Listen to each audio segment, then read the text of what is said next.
ഇത് മാസ് മോട്ടോഴ്സിൽ നിന്നാണ്. നമ്മുടെ ഹോണ്ട ഡിയോ വണ്ടിയുടെ ഓവർഫ്ലോ കംപ്ലൈൻ്റ് ആയിട്ട് നമ്മൾ ഒരു പ്രാവശ്യം നമ്മൾ അയച്ചൊക്കെ ക്ലിയർ ചെയ്തിരുന്നതാണ് കാർബറേറ്ററെ.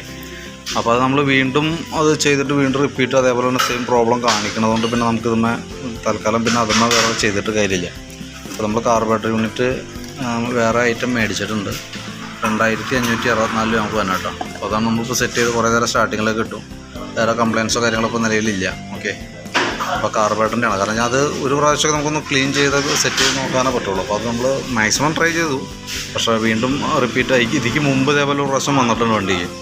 അപ്പോൾ അന്ന് നമ്മൾ ഇതേപോലെ ക്ലീൻ ചെയ്ത് കയറ്റിയതാണ്. അപ്പോൾ രണ്ടാമത് വീണ്ടും സെയിം പ്രോബ്ലം വന്നു, വീണ്ടും ക്ലീൻ ചെയ്തു. അപ്പോൾ പിന്നെ നമ്മളത് കൊണ്ടുനടക്കുന്നതിൽ വലിയ കഥയില്ല. അപ്പോൾ നമ്മളതൊന്ന് മാറ്റി റീപ്ലേസ് ചെയ്തിട്ട് പുതിയത് സെറ്റ് ചെയ്തിട്ടുണ്ട് കേട്ടോ. അപ്പോൾ അതിൻ്റെ ബില്ലായി കഴിഞ്ഞപ്പോൾ ഞാൻ വിളിക്കാം. വർക്ക് കംപ്ലീറ്റ് ആയിട്ടുണ്ട്. ബില്ലാക്കിയിട്ട് ഞാനൊന്ന് വിളിക്കാം. ഓക്കെ.